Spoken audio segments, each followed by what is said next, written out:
नमस्कार दोस्तों, मैं राज पांडे। आप देख रहे हैं आरसीएन टुडे। आइए जान लेते हैं अभी की बड़ी खबर, मुख्य समाचार के बारे में। वीडियो को पूरा देखने के पहले वीडियो को लाइक शेयर करना मत भूलें। वीडियो पसंद आए तभी लाइक करें। अगर आपको वीडियो पसंद नहीं तो वीडियो को डिसलाइक कर दें। लेकिन वीडियो को ओपन करने के बाद आपका कर्तव्य बनता है कि वीडियो को लाइक या डिसलाइक जरूर करें, जिससे मुझे मोटिवेशन मिले, मैं आपको ऑथेंटिक जानकारी दूं। वीडियो बहुत पसंद आए तभी चैनल को सब्सक्राइब करें, अन्यथा चैनल को सब्सक्राइब ना करें।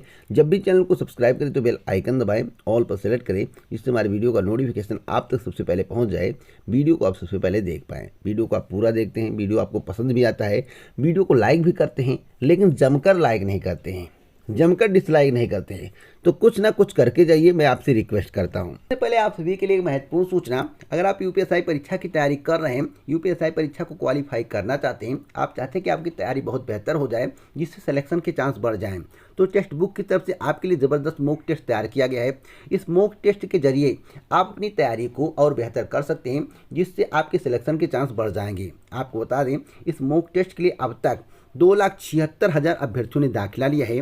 टोटल टेस्ट 239 हैं, फ्री टेस्ट 11। यहाँ पर लिखा हुआ कि increase your selection rate to 50% with text book pass, more test practice plus exam confidence, get complete analysis and detailed solution. तो आपको इस मॉक टेस्ट को परचेज करना चाहिए। परचेज करने के बाद आपके सिलेक्शन के चांस बढ़ जाएंगे। परचेज करने पर आपको 30% का डिस्काउंट मिलेगा अगर आप आरसीएन कूपन कोड को यूज करते हैं। अन्य परीक्षा की अगर आप तैयारी करते हैं, SSC, railway, banking, UPSC, insurance, defence, police, teaching, state government and all other exam, तो भी आपके लिए बहुत ही बेहतर है। और आपको कूपन कोड कैसे यूज करना है यहाँ पर बताया गया है। अप्लाई कूपन पर क्लिक करेंगे तो आपको जो है कैपिटल में आरसीएन लिखना होगा, 30% का छूट पा जाएंगे। डिस्क्रिप्शन बॉक्स में वेबसाइट का लिंक दिया हूँ, उस वेबसाइट के माध्यम से आप जो है परचेज कर सकते हैं। सबसे पहले मैं बात करूंगा स्वास्थ्य सुविधाओं को लेकर। जिस तरह से स्वास्थ्य के पर सरकार का काम है वह सराहनीय है। देखिए, जो काम दिखता है उस पर मैं बोलता हूं, जब काम नहीं दिखेगा तो नहीं बोलूंगा। और सरकार अगर गलत नीतियों से काम करेगी तो उसका विरोध करूंगा। तो स्वास्थ्य सुविधाओं को बढ़ाने के लिए सरकार के द्वारा एमबीबीएस की 3,588 सीटों को बढ़ा दिया गया और पीजी की 8,400 सीटें बढ़ने से मिलने लगे विशेषज्ञ डॉक्टर। इसका मतलब है कि उत्तर प्रदेश में स्वास्थ्य सुविधाएं बेहतर हो रही हैं। केंद्र में मोदी जी हैं, उत्तर प्रदेश में योगी जी हैं। अगर दोनों लोग मिल जाए तो काम अच्छा हो सकता है। मिल जाएं और सही तरीके से काम करें, फेंकना कम और काम ज़्यादा करें, तो देखिएगा इनकी सत्ता कभी जा नहीं सकती है। साथ साथ मैं आपको बता दूं, प्रदेश में नए मेडिकल कॉलेज खुलने से स्वास्थ्य सुविधाओं में बढ़ोतरी हुई है। साथ ही एमबीबीएस की 3,588 और पीजी की 804 सीटें बढ़ गई हैं। इससे अब अस्पतालों में विशेषज्ञ डॉक्टरों की कमी दूर हो सकेगी और मेडिकल कॉलेजों में करीब 3,000 बेड भी बढ़ाए गए हैं, ऐसा सरकार का कहना है। तो इससे आम जनता का भला होगा।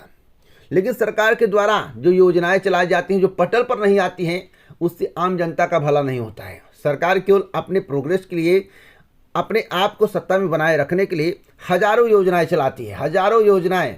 उन योजनाओं का अता पता नहीं होता है, उससे आम जनता का कोई भला नहीं होता है। कुछ योजनाएं पटल पर आती हैं, बाकी ध्वस्त हो जाती हैं। एक और महत्वपूर्ण खबर है, 6,165 से अधिक लोगों को मिला रोजगार। प्रदेश में 9 मेडिकल कॉलेजों के शुरू होने से करीब 6,165 लोगों को रोजगार मिला है। विभिन्न क्षेत्र में मिला, जैसे कि 459 फैकल्टी, 216 सीनियर रेजिडेंट और 402 जूनियर रेजिडेंट तैनात किए गए हैं। हर मेडिकल कॉलेज में 460 जो है पैरा मेडिकल स्टाफ और 225 नर्सिंग स्टाफ की तैनाती की गई है। तो मेडिकल कॉलेज खुलने से जो है रोजगार के अवसर बढ़ते, इसमें दो राय नहीं है। लेकिन अन्य क्षेत्र में, यानी कि अन्य विभागों में जो पद खाली हैं उस पर भर्ती कब की जाएगी, सरकार इसके बारे में खुलकर बोल नहीं रही है। तो सरकार को खुलकर बोलना चाहिए, बताना चाहिए कि हम इन क्षेत्रों में सरकार बनने के बाद भर्ती करेंगे और सरकार बनने से पहले ही भर्ती कर देंगे, क्योंकि सत्ता में तो बनने की कोई आवश्यकता नहीं है। जैसे सरकार परिवर्तन होता है तो क्या होता है किसी को कुछ पता नहीं, लेकिन वर्तमान में आप क्या करके जाएंगे सब यही देखेंगे, उसी बेस पर आपको वोट मिलेगा। तो सरकार को इसके बारे में चिंतन मंथन करने के बाद अंतिम निर्णय लेकर आम जनता को बताना चाहिए। अगली अपडेट है नीट फर्जीवाड़ा को लेकर। नीट फर्जीवाड़ा को लेकर अब तक की बड़ी खबर, जैसा कि मेरे द्वारा अभी हाल ही में आपको जानकारी दी गई थी, जो 16 अभ्यर्थी हैं साल भर की मदद लिए थे, उनका रिजल्ट रोक दिया जाएगा। और रिजल्ट को रोक दिया गया है। एनटीए ने इस पर निर्णय लेते हुए रिजल्ट को रोक दिया है। वाराणसी पुलिस की रिपोर्ट पर कार्रवाई की गई है। हीना 2 साल के लिए बैन। अगली अपडेट है रीट को लेकर। आपको बता दें, दैनिक राजस्थान की खबर है, 1 नवंबर 2021 की खबर है। रीट में पदों को बढ़ाने के लिए बेरोजगार करा रहे हैं ट्विटर ट्रेंड। तो देखिए, ट्विटर से कुछ नहीं होता। उत्तर प्रदेश में ट्विटर खेल खेल के प्राइमरी शिक्षक भर्ती को ले भी थे, प्राइमरी शिक्षक भर्ती को ले भी थे। अब वहाँ पर रीट के लिए ट्वीट खेल के आप रीट को भी ले बतो। तो मैं आपको बता दूं, ट्विटर से कुछ नहीं होता। पटल पर आने से सब कुछ होता है। पटल पर आने से प्रभाव पड़ता है, ट्विटर खेलने से कुछ भी प्रभाव नहीं पड़ता है। रीट 2021 के माध्यम से तृतीय श्रेणी अध्यापक भर्ती लगभग 31,000 पदों पर भर्ती परीक्षा आयोजित करने की घोषणा पिछले वर्ष की गई थी, लेकिन राजस्थान के बेरोजगार लगातार पद बढ़ाने की मांग कर रहे हैं।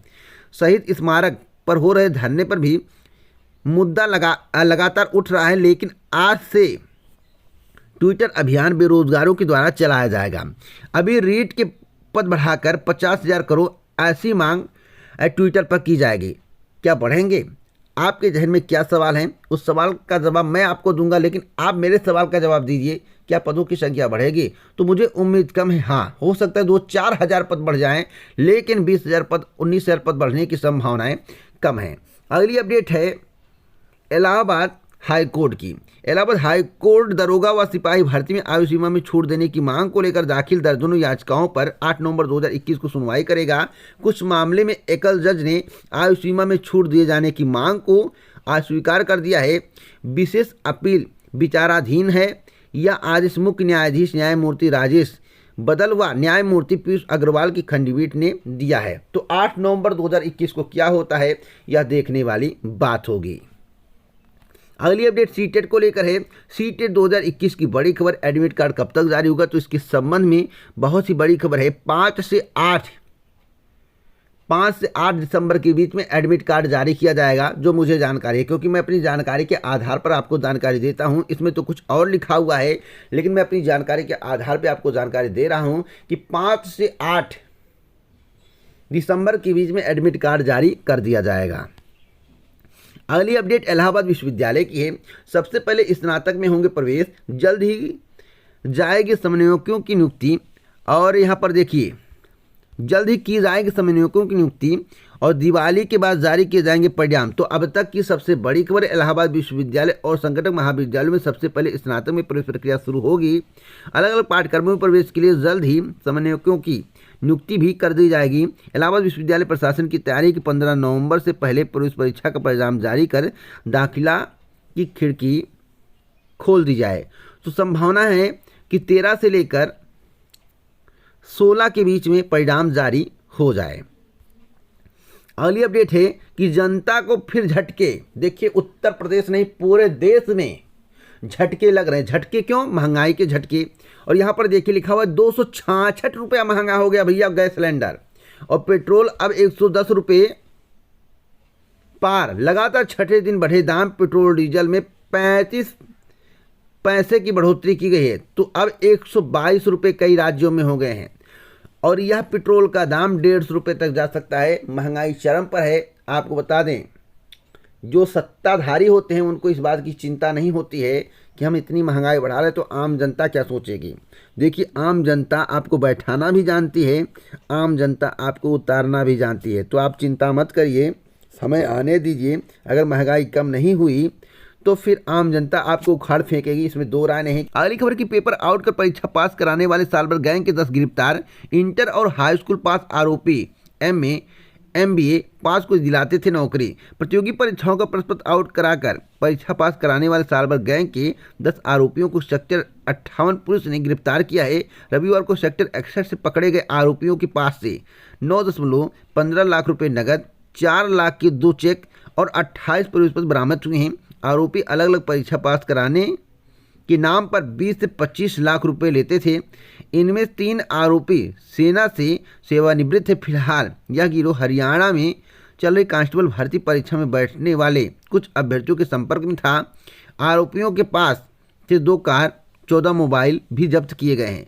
तो इस तरह की घटनाएं आपको देखने को मिलती होंगी, लेकिन मैं आपको बताना चाहता हूं, जो भी घटनाएं आपको देखने को मिल रही हैं यह हमेशा देखने को मिलती हैं, पहली बार नहीं। तो इन पर सरकार के द्वारा कार्रवाई करवाई जा रही है और इस तरह की घटनाओं को अंजाम देने से पहले रोकने का प्रयास किया जा रहा है, जो कि बहुत ही सराहनीय कार्य है। अगली अपडेट है कि यूपी में जिन्ना पर गरमाई सियासत। देखिए, उत्तर प्रदेश की जो राजनीति है और पूरे भारत की जो राजनीति है इस समय हिंदू और मुस्लिम पर चला गया है। आम जनता के मुद्दे को डुबा दिया गया है। अब अखिलेश यादव ने जिन्ना का नाम ले लिया तो देखिएगा योगी जी हर एक मंच पर जिन्ना का नाम लेंगे। योगी जी को अपने काम के बारे में बताना चाहिए कि हमने यह काम किया है, यहाँ काम किया है, उसके बारे में बताएंगे तो आम जनता खुश होगी, आम जनता की भलाई होगी। लेकिन योगी जी अब जिन्ना के पीछे पड़ जाएंगे। देखिएगा जिन्ना जिन्ना जिन्ना जिन्ना, आपका जीना हराम हो जाएगा जिन्ना जिन्ना सुनते सुनते। तो सरकार को अपने कामों को गिनाना चाहिए, ना कि किसी के द्वारा कहे गए बातों या बयानों को सुनकर उस पर रिपीट करना चाहिए, उस पर तंज कसना चाहिए। कोई भी सरकार हो, मैं सभी की बात कर रहा हूँ। तो जिन्ना कौन थे आप लोगों को मालूम होगा, मुझे बताने की आवश्यकता नहीं है। योगी जी लगातार जो है जिन्ना का नाम ले रहे हैं, क्योंकि अब राम मंदिर का मुद्दा उतना हाईलाइट नहीं है। राम मंदिर का मुद्दा हाईलाइट नहीं है और 2023 के अंत में हाईलाइट होगा, यह पूर्ण सत्य है, लेकिन वर्तमान में हाईलाइट नहीं है। तो जिन्ना से क्या देश का विकास होगा? जिन्ना का नाम लेने से क्या देश का विकास होगा? या बेरोजगारी पर बात करेंगे, रोजगार पर बात करेंगे, आम जनता के मुद्दे को उठाएंगे, स्वास्थ्य सुविधाओं पर बात करेंगे, शिक्षा पर बात करेंगे, तो देश का विकास होगा। आप लोग बताइए, क्या जिन्ना का बार बार नाम लेना, जिन्ना पर सियासी राजनीति करना, जिन्ना के बदले आम जनता के मुद्दे को भटकाना क्या सरकार के लिए सही है? क्या सरकार इस 2022 की विधानसभा चुनाव में जीत पाएगी? क्या योगी जी की पुनः वापसी होगी जिन्ना के नाम पर? आप लोग अपनी राय कमेंट बॉक्स में जरूर दें। अगली अपडेट है कि दिवाली पर भी चयनितों को नौकरी नहीं, निशाली में फंसी एलटी कला विषय के चयनित अभ्यर्थियों की फाइलें। आपको बताना चाहता हूं, नौकरी के इंतजार में दिवाली करीब आ गई, पर एलटी शिक्षक भर्ती में चयनित अभ्यर्थियों को अब तक नियुक्ति नहीं मिल सकी है। मामला कला और हिंदी विषय के चयनित अभ्यर्थियों से जुड़ा हुआ है। कला विषय के अभ्यर्थी नियुक्ति की संस्तुति होने के बावजूद नौकरी के लिए भटक रहे हैं, तो हिंदी चयनित अभ्यर्थियों की फाइलें अहर्ता की विवाद में अब तक उत्तर प्रदेश लोक सेवा आयोग में ही फंसी हुई हैं। एलटी शिक्षक भर्ती के तहत कला विषय के लिए ललित कला से स्नातक, बीए, बीएफए एवं बीएड की डिग्री अर्हता निर्धारित की गई थी। तमाम अभ्यर्थियों के पास बीएड की डिग्री नहीं थी। इसके बाद उन्होंने फॉर्म भर दिए, रिजल्ट घोषित किया गया तो 90 अभ्यर्थी ऐसे चयनित हो गए जिन्होंने बीएफए तो किया था, लेकिन उनके पास बीएड की डिग्री नहीं थी। अर्हता के बाद दूर करने के लिए आयोग ने एनसीटीई को स्थिति स्पष्ट करने के लिए पत्र लिखा। एनसीटीई की ओर से कहा गया कि अभ्यर्थी के पास अगर सिर्फ बीएफए की डिग्री है तो अभी पढ़ाने के लिए प्रशिक्षित है और केंद्रीय विद्यालय, नवोदय विद्यालयों में ऐसे अभ्यर्थियों को पढ़ाने के लिए पात्र माना जाता है। लेकिन अभी तक इन अभ्यर्थियों का मामला सॉल्व नहीं हुआ, इन्हें नियुक्ति नहीं मिली। तो नियुक्ति कब तक मिलेगी? तो भैया दीपावली के बाद ही आपकी समस्याओं का समाधान हो सकता है, वह भी नवंबर के तीसरे या चौथे सप्ताह तक, जहां तक मुझे जानकारी है, क्योंकि मैं अपनी जानकारी के आधार पर ही आपको जानकारी देता हूं। एक और महत्वपूर्ण खबर है यूपीएचईएससी की। आपको बता दें, प्रवेश पत्र जारी न होने के कारण असिस्टेंट प्रोफेसर भर्ती परीक्षा में शामिल होने से वंचित रह गए अभ्यर्थियों के समर्थन में एबीपीवी कार्यकर्ता का धरना उत्तर प्रदेश उच्चतर शिक्षा सेवा आयोग पर सोमवार को भी जारी रहा। कार्यकर्ताओं ने कहा कि अर्हता पूरी करने के बावजूद हजारों छात्रों को भर्ती परीक्षा से वंचित कर दिया गया। निर्णय लिया गया कि 2 नवंबर 2021 को छात्र संघ भवन में बलसान चौराहे तक विरोध जुलूस निकाला जाएगा। तो आज जो है विरोध जुलूस निकाला जाएगा, जैसा कि आज के समाचार पत्रों में बताया गया है। अगली अपडेट है कि छात्र शिक्षक अनुपात में शामिल होंगे शिक्षा मित्र। जैसा कि मेरे द्वारा आपसे कहा गया था, जो सरकार के द्वारा समिति गठित की गई है वह आपको उल्लू बनाने के लिए की गई। क्यों उल्लू बनाने के लिए की गई है? जब शिक्षक और शिक्षा मित्र, देखिए शिक्षा मित्र शिक्षक का काम कर रहे हैं लेकिन नाम शिक्षक है, और जो प्राइमरी शिक्षक के वास्तव में असिस्टेंट टीचर हैं, सहायक अध्यापक हैं, उनके वेतन में और शिक्षा मित्रों के वेतन में जमीन आसमान का फर्क है। जब शिक्षा मित्रों के वेतन में और असिस्टेंट टीचर यानी कि सहायक अध्यापक के वेतन में जमीन आसमान का फर्क है, तो आखिरकार छात्र और शिक्षक अनुपात में शिक्षा मित्रों को क्यों ऐड किया जा रहा है? या तो शिक्षा मित्रों को उतना ही वेतन दिया जाए जितना सहायक अध्यापक, तब तो ऐड कर सकते। मान लूँगा कि वो भी सहायक अध्यापक हैं, आप भी सहायक अध्यापक हैं, लेकिन उतना वेतन नहीं मिल रहा है। और इधर सरकार के द्वारा समिति गठित कर दी गई। अब सरकार कह रही है कि शिक्षा मित्रों को भी ऐड किया जाएगा शिक्षक के रूप में, और छात्र अनुपात में उनकी भी संख्या को काउंट किया जाएगा। तो मेरे द्वारा आपसे पहले ही बताया गया था, आपको मालूम है या नहीं तो मैं आपको बता दूं, मेरे द्वारा कहा गया था जब जब समिति गठित हुई है तब तब पदों की संख्या घटी है। इसको याद रखना, जब जब समिति गठित हुई तब तब पदों की संख्या घटी है। और जिस तरह से सरकार के द्वारा शिक्षक और छात्र अनुपात निकाला जा रहा है और शिक्षा मित्रों को भी ऐड किया जा रहा है, उससे पदों की संख्या क्या रह जाएगी आप लोगों को मालूम होगा। जो आप बोले 140,000 पद खाली हैं, 135,000 पद खाली हैं, 1,35,000 पद खाली हैं, जो भी आप कहिए, आपको बता दें अगर 55 से 60,000 पदों पर भर्ती का विज्ञापन जारी हो जाए इस सरकार में तो बहुत बड़ी बात, बहुत बड़ी मैं बात कह रहा हूँ। यहाँ पर देखिए लिखा हुआ है कि प्राथमिक स्कूलों में अभी तक नियमित शिक्षकों की ही होती रही है गणना, सुनी गई संगठनों की समस्याएं निस्तारण की प्रक्रिया शुरू की गई। यहाँ पर देखिए 1.5 लाख से अधिक प्राथमिक विद्यालयों में संविदा पर पढ़ा रहे शिक्षा मित्र भले ही शिक्षक के रूप में समायोजित नहीं हो सके हैं, लेकिन उनकी गणना अब शिक्षक रूप में करने की तैयारी है। इससे उन्हें आगे लाभ मिलने के आसार हैं, साथ ही उनके पदों पर आसानी से नियुक्ति भी होती रहेगी। तो इसका मतलब है कि अब भैया पदों की संख्या घटेगी, इसमें दो राय नहीं। समिति रिपोर्ट आने दीजिए, नतीजा आपके समझ होगा, मुझे बताने की आवश्यकता नहीं है। नतीजा आपके समझ होगा, मुझे बताने की आवश्यकता नहीं है, क्योंकि अब शिक्षा मित्रों को जब शिक्षक और छात्र अनुपात में जोड़ा जाएगा तो अब क्या होगा आप लोग जान लीजिए। इसी प्रकार से टीजीटी पीजीटी भर्ती और जूनियर हाई स्कूल शिक्षक भर्ती में किया गया था। जो पद 4500 और 40,000 थे वह घटकर 1500 और 15,000 पर आ गए थे, आपको मालूम होगा। तो क्या मैं बताऊं, आप लोग समझते नहीं हैं। मेरे द्वारा कहा जाता है कि जो आज मैं आपको बता रहा हूं भविष्य में वही होगा। तो जो मेरे द्वारा पहले आपको बताया गया भविष्य में वही हो रहा है। अगली अपडेट है विद्यालय आवंटन में चूक सुधारी। आपको बता दें उत्तर प्रदेश माध्यमिक शिक्षा सेवा चयन बोर्ड ने प्रशिक्षित स्नातक टीजीटी व प्रवक्ता संवर्ग 2021 भर्ती परीक्षा में चयनित को जल्दबाजी में विद्यालय आवंटित तो कर दिया, लेकिन कुछ को आवंटित विद्यालय में जिले का उल्लेख नहीं था। इससे अभ्यर्थी परेशान हो गए कि वह विद्यालय कहां ढूंढें। चयन बोर्ड ने बैठक कर इस गलती को तुरंत सुधारने का निर्णय लिया। बोर्ड के परीक्षा नियंत्रक उप सचिव नवल किशोर ने बताया कि मामला संज्ञान में आने के बाद जनपद का नाम अंकित करते हुए संस्थान आवंटित की सूची वेबसाइट पर प्रदर्शित कर दी गई। एक और महत्वपूर्ण खबर है कि पीजीटी भर्ती पूरी हो गई है, चयनितों को विद्यालय आवंटित कर दिए गए हैं। अगली खबर कि महिलाओं को सरकारी नौकरी में 40% आरक्षण देगी कांग्रेस। प्रियंका गांधी वाड्रा ने कहा कि महिलाओं के लिए तैयार की गई घोषणा पत्र में आपसे बताना चाहता हूं 40% महिलाओं को अब की बार कांग्रेस के द्वारा टिकट दिया जाएगा और सबसे ज़्यादा भागीदारी महिलाओं की होगी जैसा कि जानकारी मिल रही है।